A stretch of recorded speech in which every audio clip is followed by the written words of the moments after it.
All right, now this is the first section of Can't Catch Me. This is a song with a lot of easy notes, but the technique is difficult, so we really have to focus on getting section 1 absolutely perfectly before we pick up the speed. And because if it's hard to play slow, if we're unable to play it slowly, you will not be able to play it at the speed that it needs to go with all the with everything in it. So here's the most important thing with Can't Catch Me. Your finger 5 is on A, a low A. You can use finger 5 and 2 on A and E, or 5 and 1, whichever you like.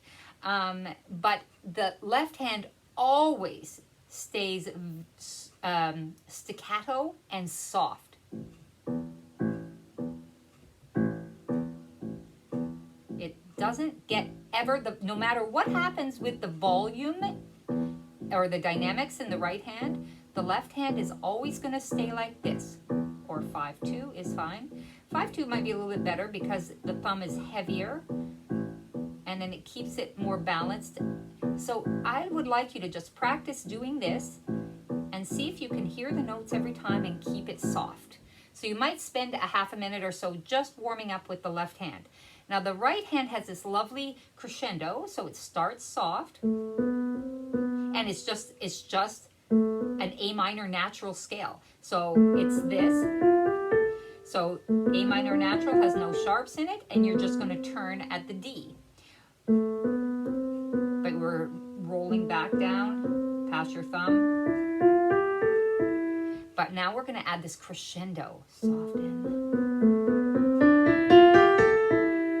Now don't bang that last note. Even though it's the loudest part of the crescendo, it's still the end of a phrase. So you don't want to bang that last note. You just want to keep it firm and come off it nicely. Then there's this lovely little syncopated rhythm, 1 and 2 and 3 and 4. And there's a tenuto on the last note, 1 and 2 and 3 and 4. So if we practice just the right hand a couple of times,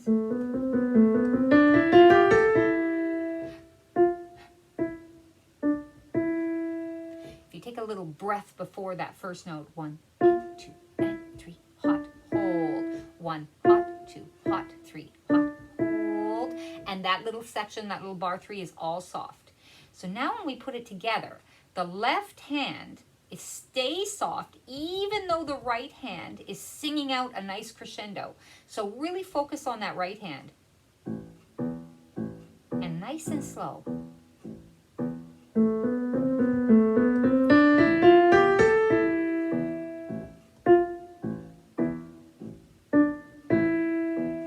So you notice that tenuto stays down even though the left hand does that.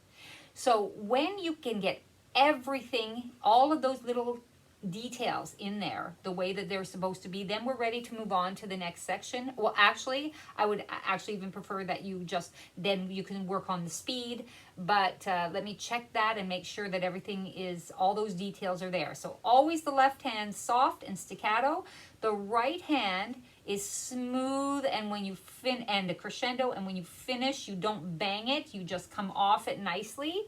And then when you're doing bar 3, make sure you hold that tenuto on the last note, even though you're doing a staccato in the left hand.